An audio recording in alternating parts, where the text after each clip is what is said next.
The Real Investment Show. Michael Lebowitz joining me as well. Got a lot of stuff to get into, but we're getting requests for Mrs. Roberts stories this morning. So the latest drama. You know, I keep threatening that I'm going to do like a whole TikTok series eventually, just on the crap that goes on around my house because it's always something. Yeah.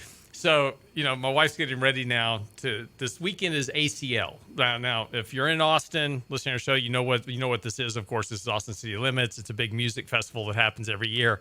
And so for the last several years, my wife's been taking our kids to go see ACL because they like to go see the music, and they stand out there and sweat for 2 days. It's not my thing, right? Standing outside, it's not, just to watch music. It's not my thing. Anyway, so the interesting story, of course, is that all my kids are now 18, and they're all trying to figure out now how to smuggle alcohol into ACL. So I'm like, no, we're not doing this. We don't do that. You're 18. You've got to wait 3 more years. But a whole other dimension in parenting. I know, right? It is. So my wife's like, she's like, well, they're to their point where it's like, she goes, so she's talking about this. She was like, yeah, I don't know why I'm doing this. I said, she goes, I know I'm going to go up there, and then they're just going to leave me. So I'm going to be sitting there by myself for 2 days watching bands I really don't care about. So, is she bringing bail money? Probably no. We have a very simple rule in our house, and we've raised our kids ever since they were small to know about this. Yeah, is that if you ever get in trouble, because we've told you what not to do. Don't drink and drive. Don't do drugs. Don't steal. Don't be mean. Those type of things. That's it. If you ever wind up in jail, you're going to stay there. You're spending the night. You're spending however long it is because Dad ain't coming to get you. So that's, I don't have to punish you. You're going to punish yourself, but I'm not coming to bail you out of jail. It ain't going to happen. Yeah. So, just be on your own. So they're pretty smart. They know that they don't do those things. They're good kids. So, but they know that Dad ain't going to show up to bail them out. Mom may want to. Dad ain't showing up to bail you out. I don't care if you're in there for 6 months. You can virtual learn these days. I'll just bring a laptop down to the jail cell for you. So anyway, Michael, good morning. Welcome to the show. Good morning. Yeah, what'd you walk Glad into? My kids don't listen to this. They'd be scared. See, Mike's lucky. His kids are even older than mine. He's got one in college, couple out of college. So, he's already past this phase of life. A little bit younger than that, but yeah. Oh, so they're about to boomerang. Yeah, exactly. They're coming back. So speaking of coming back, let's talk a little bit about the economy. Atlanta Fed just came out. We've got this chart posted up in our daily market commentary this morning, which is on the website now, realinvestmentadvice.com. Interesting kind of dichotomy going here between the kind of the mainstream blue chip economists, which are never right, and the Atlanta Fed saying that economic growth is going to be approaching 1% at the current pace that we're going in. This is a far cry different than what people were saying at the beginning of this year. We're supposed to have this boomer economic growth all year. This is going to be a massive recovery. Not really kind of turning out that way.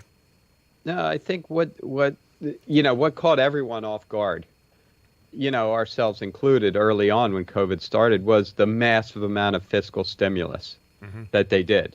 Right? It created a recovery that happened both quicker and larger than we had thought, than almost anyone had thought. No one thought they would print. They would print, but they did print, that they would spend $4 trillion in a year.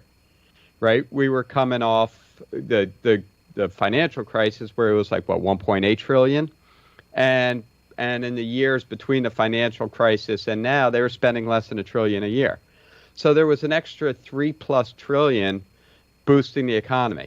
And this money was not infrastructure. It was not projects. This money was directly, in some cases, directly given to citizens, right? So we had this massive boom and spending and everything. But as soon as the fiscal stimulus kind of worked its way out of the system, as soon as we spent the money, as soon as corporations spent their money, and to be honest, things normalized, we're back to where we were. Right? Growth, the Fed's estimate of growth in the long run is only 1.9%. And that's probably even being a little bit generous, but we can kind of agree with that. If you look at things like demographics and productivity, it's pretty much baked in a cake. Now, it doesn't mean it's going to be 1.9 every year. There are going to be 4s and there's going to be -2s in there, but it's going to average out over the long run. And as quickly as that stimulus came, it's leaving. And that's what they call the fiscal cliff. And that's what we're hitting now. And it's not a cliff, it's just reality. Right. They should call it fiscal reality. This is what happens when, we've been pumped up on cocaine for the last year and a half. The cocaine's wearing off. Right. Now we're back to our normal selves. Right, and this is why there's kind of such a big desperate push by kind of the Democrats right now to get more spending in this, what they're trying to build as social infrastructure, and I think, or human infrastructure. I think it's a great way to spin it. Right, is that you're trying to do this very socialistic type program, but let's call it human infrastructure, and let's just give money to people. It's an interesting concept, right? That we're trying to move to this environment where we're going to take money from one group of people to give it to another group of people and expect that will create economic growth somehow. And there's no evidence of that ever existing anywhere in history that works. Right, but Lance, here's even the flaw in what you just said. They're not taking it from one group to give to another group. They are going to raise taxes a little bit. They are so far beyond taking money from using taxes. Right. They're taking free money from basically the Federal Reserve to give to some people. Now that's going to result in inflation that those some people that are getting the money will pay. So they're taking it from the poor to give it to the poor, maybe in reverse order. But that's really what's going to happen. Well, and right? But that's already happening, right? I mean, look, we've got inflationary pressures that are rising here, and again, higher. And again, let's just go back to basic economics, which is also the whole fly in the ointment to this whole thing. Is great. Let's pass human infrastructure and let's give everybody in the country an extra $1,000 a month. That's great for 1 year. People will be lifted out of poverty, so to speak, by having an extra $12,000 for the year. Unfortunately, though, inflation will rise over the course of that period. And the next year, people are getting the same amount of money, but inflation has risen. So their cost of living has come up to absorb that increase. And because you're not increasing that amount of money the next year, your economic growth is zero. Right. And they're training people to expect stuff from the government, to pay their bills, to do things. It takes away the incentive to work, the incentive to get an education. And because of that, you also hurt productivity. Why should I go to work? I can sit here and play video games all day, right? That's some of what creeps into society. I'm going to get the check. I know I'm getting a check. Right. And that's why we see so many job openings right now, because you can live like that to some degree. Right, but don't you think that eventually people catch on to this? That, they may vote for it right now because they think it's great. Hey, I'm going to vote for this and get free money. But don't you think they eventually catch on to the idea that it's not working for them and maybe they think about doing something different? Yes, I do. But I don't think it's as direct as you make it sound. I think it'll be like, this system isn't working. I don't know what it is. I like the checks. They're great, but there's something else not working. And I think we had hints of that during Trump's presidency. And I thought we'd see more social strife, more rioting, more protest, peaceful protest, more of the whole 9 yards over the last couple of years, but they have not been occurring. But I think what will occur over time are those protests and those riots and everything else coming back. And again, they may not understand why, right? It's really economics. Right.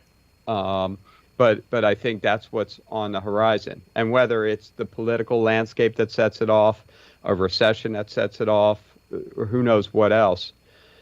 Yeah, I think that's what we have to look forward to, because this doesn't work. Well, right. And it's been proven. Right. But this is all throughout history, right? I mean, what we're talking about here and what you're suggesting is saying, look, people are rioting because they're rioting for some cause, right? There's some headline, maybe, social cause that they're going out to riot for. But when people are generally happy and they're paying bills and, incomes are good and their family's happy and they're happy and things are good, they're not out in the street, rioting and protesting and doing these type of things. They're generally happy. And so, there may be some overt cause that they're out rioting for, but the reality is the reason they're out there doing it is because they're generally unhappy in the other aspects of their life. And so it's like, that's the reason I've got to go out and riot. I've got to go do this. I've got to protest.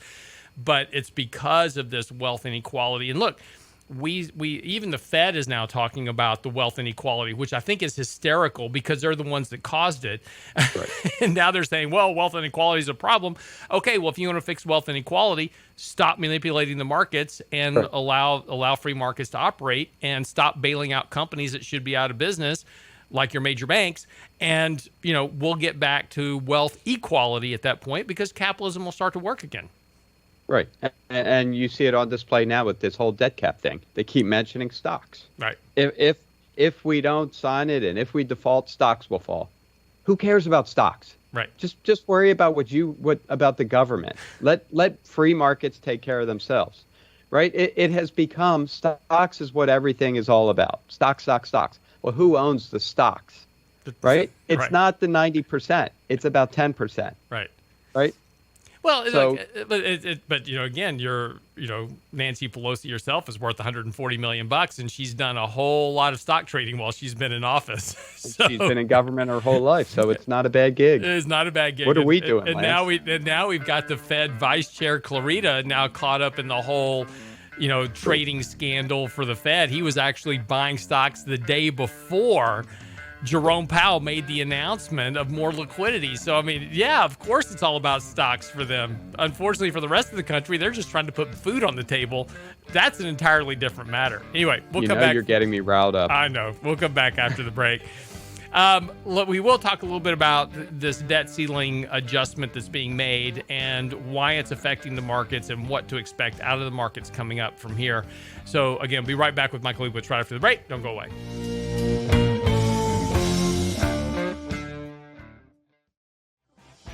Welcome back. So, speaking of ACL, Austin City Limits, that's coming up this weekend. Coming up next weekend is our live event in Austin. Danny Ratliff, Richard Rosso, CFP coming to Austin to talk about tax law changes that are coming up and everything you need to know about your right lane retirement. That's our most popular class that we do. We do it and have been doing it for quite a while now. Very popular, covers everything you need to know about retirement, from how to invest to how to maximize income, Social Security, Medicare, Medicaid, all those type of things. Great opportunity to ask a lot of questions about your personal needs. That's coming up October the 16th at the Dominion in Austin. You can go by our website, realinvestmentadvice.com, click on the banner, or click on the events tab, either one, and get registered. It's absolutely free. Just show up, and we're happy to give you a whole lot of good information. And I think they're going to feed you too. So, hey, free food. Maybe I'll come. So I'll go bail your kids out this weekend, and I'll just stay for the week. Yeah, there you go. I ain't bailing nobody out. That's on them. Right now we're trying to get all the kids are their senior year of school, and I don't understand when this happened. Right? They go to school like half a day on Friday because they're seniors. It used to be we had to go all day, right? So at noon, 12:30 they're out. And so my daughter's she's going to try to go to Texas Tech, so she wants to be a Red Raider. And then my son's applying to MIT and Rice, so he's going through that process right now, but they take longer to do acceptances. And so my daughter's like, I don't really need to go to school. I've already been accepted to college. I'm like, get out of bed and go to school. Wait till second semester. Oh, Senioritis hasn't even started. I'm telling you, it is getting going already. It's terrible. Anyway. So here in D.C., in the Maryland, D.C. area, the tradition is after you graduate, you go for a week to the beach with your friends. Right. So when I graduated 35 years ago, whatever it was, there were 8 of us. Whenever I graduated was years ago. There were 8 of us in a little bungalow, crappy bungalow that was falling down. Right. Right. Now, as you can imagine, they're going down to North Carolina to these massive houses on the beach, maybe 10 of them. Right. Everyone gets their own bedroom. These kids are beyond spoiled. Oh, no, I tell you, they're doing Airbnb. It's the funny thing. I had to laugh the other day. My son came and asked me, he's like, hey, Dad, for my senior trip, all my friends are going down to the beach, and I need like $1,400. That's my share of the Airbnb. I'm like, well, you better get to work, because he's like, Dad, wow, it's my senior trip. I'm like, that's on you, man. I don't pay for that stuff. That's all on you. That's even pricier here. Oh, Wow. I'm telling you, it's they've rented this massive, like 20,000 square foot house, and they've got like 10 friends going. I'm just like, yeah, it's the same thing. It's like, But you know what? You know what the difference is? I never asked my parents. Like we rented this crappy little bungalow, and it was probably at the time $50 for the week. Yeah. I never asked them. I don't know how we actually got it and all that stuff, but Right. I never asked them. They never expected me to ask them. I know it's interesting though. It's when I look at my kids and the way I grew up and the way you grew up and the way my kids act like they're growing up, and they come in and they're like, and unfortunately I kind of live in an area where there's a lot of affluency in the area I live in, and so all his friends, their parents are buying them brand new cars and all this stuff. And I'm like, you want a car? Go pay for it yourself. I don't do that. That's not my job. My job is to feed you, provide you a house, and make sure that you're alive. That's my job. And make sure you go to school. That's my job. And it ends when you turn 18. And his birthday's coming up in November. So I'm about to have another one off the payroll. So, this is just, they have responsibility. They've got to pay for their own cars. They have to pay for their own insurance. And they don't like it, right? I mean, they get upset with me because all their friends' parents are paying for everything. I'm like, you may not like it now, but you're going to appreciate it later when you get out in life, because they're learning how to pay bills and be responsible and do these type of things. And yeah, it sucks being an adult. But Lance, I'm going to take this back to the government a little bit. Yeah. But isn't this what we were saying a little bit earlier? Yeah. That when you are given stuff, you lose your incentive to work? Right. It's a very similar analogy, right? Exactly. So when the government gives us everything, look at Russia. That's kind of the extreme, back under complete communist rule. Mm-hmm. That there was no incentive to work. You got paid exactly what your neighbor got paid, and it didn't really matter how hard you worked. And with that, everyone works to the lowest common denominator, right? And it's the same thing the way we treat our kids, the way or most people treat their kids, not you, Lance, but most people treat their kids, and the way the government treats us. Right. They're taking away the incentive to be the next,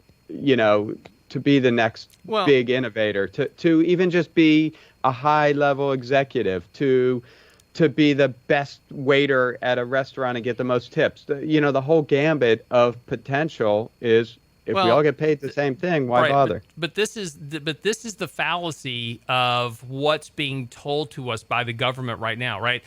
What the government keeps promoting is, with this idea of human infrastructure and all this, is about equality. We want to have equality in the country. And that's not what we want, because you're absolutely correct. You take a look at any socialist environment, communistic environment, etc. They do have equality.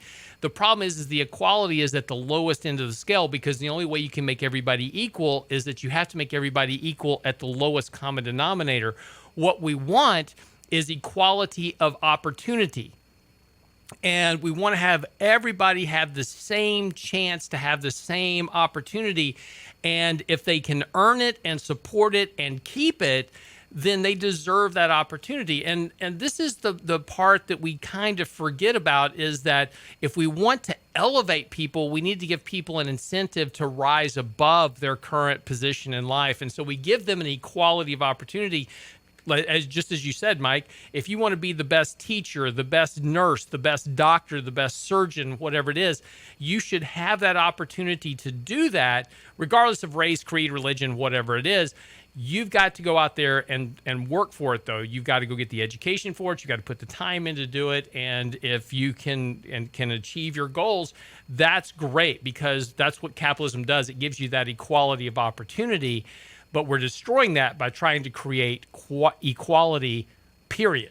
And that's not what you want. That's not what leads to better outcomes. Right. You again, this all goes back to productivity. What can we do to make our population more productive? Mm-hmm. Work on the schools, education, training. We've talked about this. Not everyone has to go to a 4-year college. Work on, plumbing school, electrical school, all those trade schools. Right. Focus, how can you make someone the most productive, the most incentivized that they can be? Not how can you hand them checks so that they don't care whether they work or not. Right, and that's a great point. I mean, this is one of the mistakes that they're making right now. You know, the Biden administration, they want to provide free junior college, 2 years of junior college to individuals, right? So you go out of high school, you can go to junior college for 2 years and get some degree, right, for an associate's degree after 2 years of college. That's great, but most of these degrees are primarily useless in the real world. If we really wanted to give people a hand up, which is what the whole goal of this is give everybody the opportunity for free trade school. So when you come out of high school, you can go to college if you want. That's great. Or you can go to trade school and learn for 2 years how to be a welder, plumber, electrician, whatever it is. And those are good paying, high paying jobs that are in demand always, right? Nobody knows how to fix their plumbing anymore.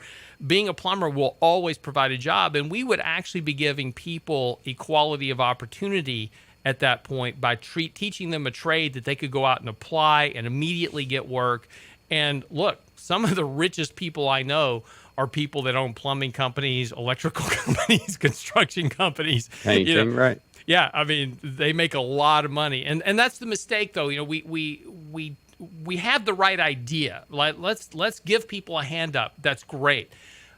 But we're not really giving them a hand up. Handouts don't work. We give people handouts that keeps people oppressed in their position in life. We need to give them a hand up instead. Right. And yeah, if we want to use some government money to pay for trade schools, awesome. I could get behind that because we're teaching people to go support themselves. We're teaching people how to fish rather than giving them fish. Right. And we're not being completely insensitive. Look, I think Lance and I both understand that what happened in March of 2020, there was a need to help people out. That's very different than where we sit today. The economy is fully back. There's jobs aplenty.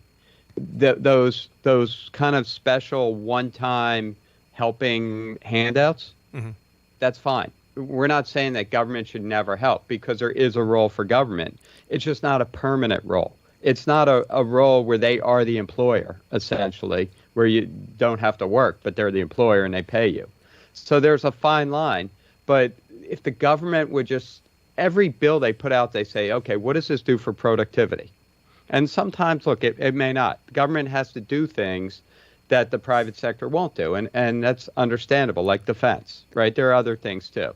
Infrastructure, true infrastructure, filling potholes and stuff like that. But on anything that deals with more of the human activities, how productive is this? If we fund this program, will the people that are under that program's umbrella be more likely to go get jobs? Will they be more likely to work? Will they be more likely to start new businesses? Exactly. Quick break. We're going to come back. We deviated from the topic. We'll come back after the break. We'll talk about the debt ceiling lift that will take us into December. Why that might be a mistake for Democrats, actually, but what it means for the markets near term. We'll get to that with Michael Lebowitz right after the break. Don't go away.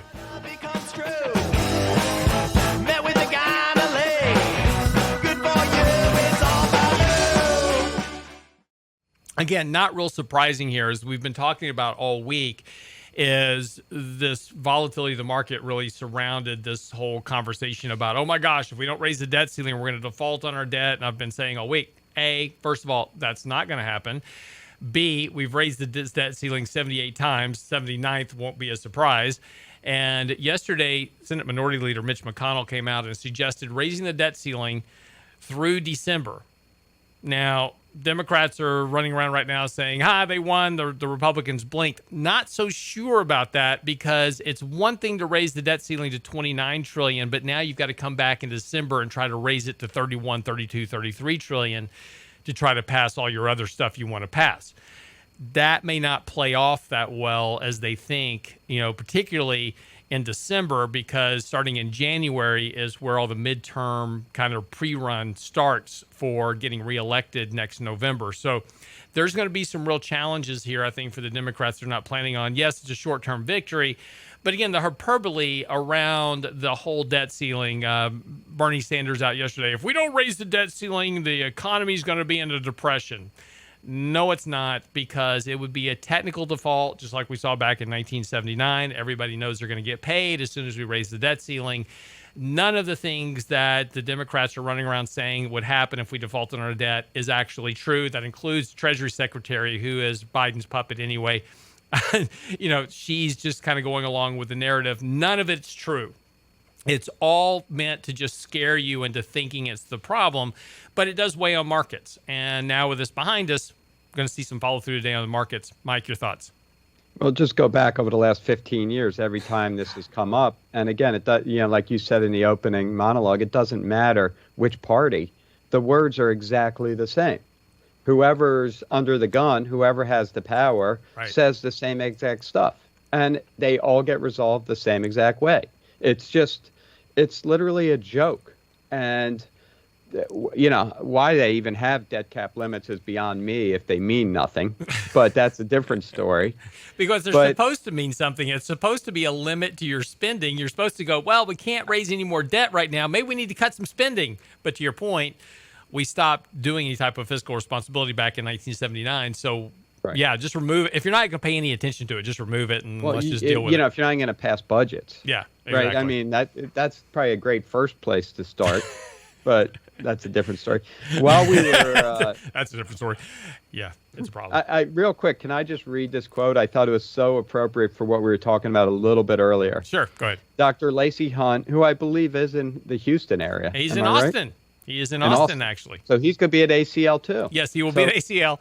And he might show up at our Right Lane Retirement Workshop on the 16th, so we'll see. I'm joking. Okay, great. So here's what he had to say, and I think this is so appropriate for what we were talking about.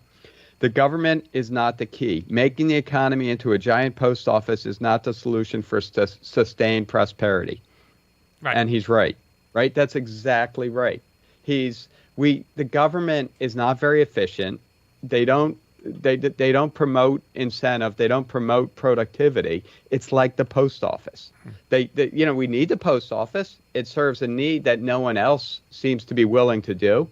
But we can't turn our whole economy into a post office. We know how that works. It's called Russia. It's called plenty of other failed nations that became post offices, essentially. Well, I want to correct you on one thing is that there are other people that would do a post office. Right. If we said, look, we're going to get rid of the post office and we're going to privatize it. That's right. There would be other competition that would come in and serve the post office service. The problem is, and the reason that nobody will do it is because nobody can run the post office as cheap as it's run now. In other words, if you want to mail a stamp, it's 30 cents or whatever. But the post office runs billions of dollars in debt every year. It's subsidized, essentially. Exactly, and a private company wouldn't. So if we wanted to privatize the post office and make it profitable, that we could do that, certainly. But you'd be paying $1 to mail a letter, whatever it is. But This is the problem with government is that we subsidize failing businesses and we don't want to allow capitalism to work. And if we would, we could fix a whole lot of these other problems just by the fact of letting capitalism do its job and look, it's a Darwinistic process. Companies will fail. They will go out of business, but that will open up opportunities for innovation and for opportunity for other people to start businesses and create prosperity down the road. Let me give you another example. I was reading last night that they're considering opening up the strategic reserves for oil and selling oil, because oil is now, quote unquote, too expensive. Well, now let's put ourselves in the shoes of a West Texan oil guy, right? What do? Should I open up more wells if I think the government's going to come in every time the price of oil gets too high? Like, that's scary to me. Like, if I produce oil at $70 a barrel and oil gets to 75 and the government comes rushing in to drop the price, that expense of putting up another well and hiring the people and whatever else is involved, it's like, you know what? I can't afford to take that risk because the government is in control of the price of oil. Right. If they would let the price of oil go and maybe it would go to $100 a barrel, $120 a barrel, and it would hurt, the supply would be coming from everywhere. You couldn't control the supply, and we'd be back down to $30 a barrel. Right, which is happened. The market will do it itself. There's at $100 a barrel, all the incentive is there. Right, look, it's happened repeatedly throughout history. We have these booms and busts in the oil exactly for that same reason. We get too much supply, too little demand, whatever it is, and things revert. but that's the capitalistic process. It's not fun, and it's certainly not politically tenable. But this is the way capitalism works. But now let's get to the markets here before we run out of time. We got about 5 minutes. Okay. So the debt ceiling here passed. Futures are up this morning. We talked about that. Got back above the 100-day moving average yesterday. So that gives us some upside lift here to at least the 50-day moving average potentially over the next couple of days. But, I think personally we've seen the highs for the year. Now we've got a couple months left of the year, but, it's, I think we probably put in the highs for this year. We've got a lot of headwinds coming up. I don't think, there's going to be a lot of issues with earnings coming up in terms of corporate profit margins because of inflationary pressure, supply chain disruptions, CEO confidence, CFO confidence is also starting to drop pretty markedly because the outlook is starting to weaken economically as well. Your thoughts? I agree with you. I think the headwinds are too many. Doesn't mean we're going to drop like a rock, but I think between this 50-day and 100-day moving average may be the range now for the next 3 or 4 months, right? Now, that said, if Joe Manchin and some of the moderate Democrats all decide they want to push through massive stimulus, maybe there's more upside. If the government's willing to spend more money. If the Fed says we're not going to taper for no reason at all, not because the economy's or jobs or something. Just because. Right. So there are exogenous factors, again, government factors, not free market factors, but there are factors that could cause new highs. And conversely, there's a lot of risk and valuations are extreme even by 1999 measures, right? They are extreme. So there's a lot of downside too. So I think the comfortable place for the market is between kind of running the rails between the 50 and 100. Maybe popping above it at times, popping below it like we've seen the last few days. But we're probably in for a little more volatility. And by volatility, we just mean exactly what we've seen, a roller coaster, up 30 one day, down 40, up 50, down 40, just this up, down where, you kind of look back on the week and you say, well, we were flat that week. But every day was gut-wrenching, right? Yeah. It's kind of funny when we're in our morning meetings and we're looking at returns for the last week and, we were up 0.25% or down 0.25%. Really? Yeah. That felt like that was a completely, I'm getting ready to throw up on a roller coaster ride. It turns out we could have just been on a flat Disney ride. Yeah, exactly. Well, and again, this is kind of the big issue as well for investors. It was interesting earlier this year, really from January through August, investors really could do no wrong. And it was like, hey, no matter what I put into the market, I just buy anything. It just goes up in value. And, sentiment was extremely bullish. People were chasing all kinds of stocks. And it's kind of amazing in just one month. It went from everything I do goes right to everything I do goes wrong. Sentiment is now extremely bearish. And, and it just took a 5% decline. We're still up 16% for the year. Markets are down a little bit less than 5% from the year as of yesterday. And you would think by talking to people and by looking at bearish sentiment indicators that we had just gone through another March 2020 crash. Right. Do yourself a favor. Pull out a 5 or 10 year graph and try to figure out what happened over the last couple of weeks. Yeah. You're not going to be able to. You put on your glasses and you'll see it a little bit. It's very normal. Like what we've seen over the last week with these 1+% up, down, up, down, up, down, there's nothing unusual about it. I know it's a little more than what we saw in the prior few weeks or prior few months, but it is very normal. And the market is entering a period where it's unsure of what's going to happen. The Fed is starting to taper. The fiscal cliff is upon us. Political issues. Inflation is definitely here. Inflation is a big concern. Yeah. So, all right, Mike, appreciate it. Thank you so much. All right, we got to wrap up the show for today. Michael Lebowitz joining us. By the way, he's got his new article out on the website now, realinvestmentadvice.com. Bonds, buy them, hold them, fold them. That's the question, and again, one of the issues longer term is what are bonds going to remain a good investment? It's a great article to read to kind of get a perspective on what he thinks about bonds and how they fit into your portfolio. It's on the website now, realinvestmentadvice.com. Got our daily market commentary as well. It's out now for the day. Of course, if you subscribe to our daily market commentary, it gets delivered to your email inbox precisely at 7:30 every single morning during the week. So go by the website. Lots is there. Make sure you register for our event next Saturday, October the 16th in Austin Domain. It's the Right Lane Retirement Workshop. All on the website, realinvestmentadvice.com. See you back here tomorrow. It's a rich man's world.